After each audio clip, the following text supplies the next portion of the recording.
கிருஷ்ணகிரி மாவட்டம் ஊத்தங்கரை அருகே 20 அடி ஆழ பள்ளத்தில் பக்தர்கள் சென்ற பேருந்து கவிழ்ந்து விபத்துக்குள்ளாகி இருக்கிறது. இந்த பேருந்தில் பயணித்த பக்தர்களில் 40 பேர் படுகாயம். உணவு தொழில் என்னைக்குமே நம்மளை கைவிடாது.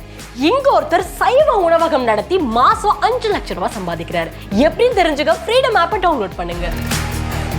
அடைந்திருக்கிறார்கள். இது குறித்தான முழு விவரங்களோடு இணைகிறார் நமது செய்தியாளர் வெங்கடாச்சலம். வணக்கம் வெங்கடாச்சலம். இந்த விபத்தானது எப்போது ஏற்பட்டது? இந்த விபத்துக்கான காரணமாக என்ன சொல்லப்படுகிறது? முழு விவரங்கள். வணக்கம்.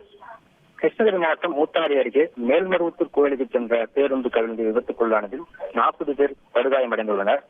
தருமபுரி மாவட்டம் எட்டிப்பட்டு கிராமத்தைச் சார்ந்த 50 பெண்கள் இன்று காலை மேல்மருவத்தில் உள்ள ஓம் சக்தி கோயிலுக்கு சென்று கொண்டிருந்தனர்.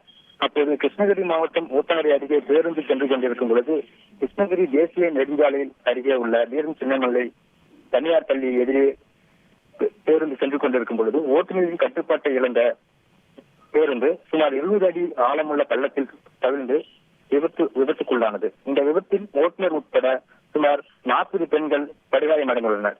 விபத்துக்குள்ளானவர்களை மீட்டு சிகிச்சைக்காக ஊத்தங்கரை அரசு மருத்துவமனையில் சேர்க்கப்பட்டுள்ளனர். கோயிலுக்கு சென்ற பக்தர்கள் விபத்துக்குள்ளானது அப்பகுதியில் பெரும் பரபரப்பையும் சோகத்தையும் ஏற்படுத்தி வருகிறது.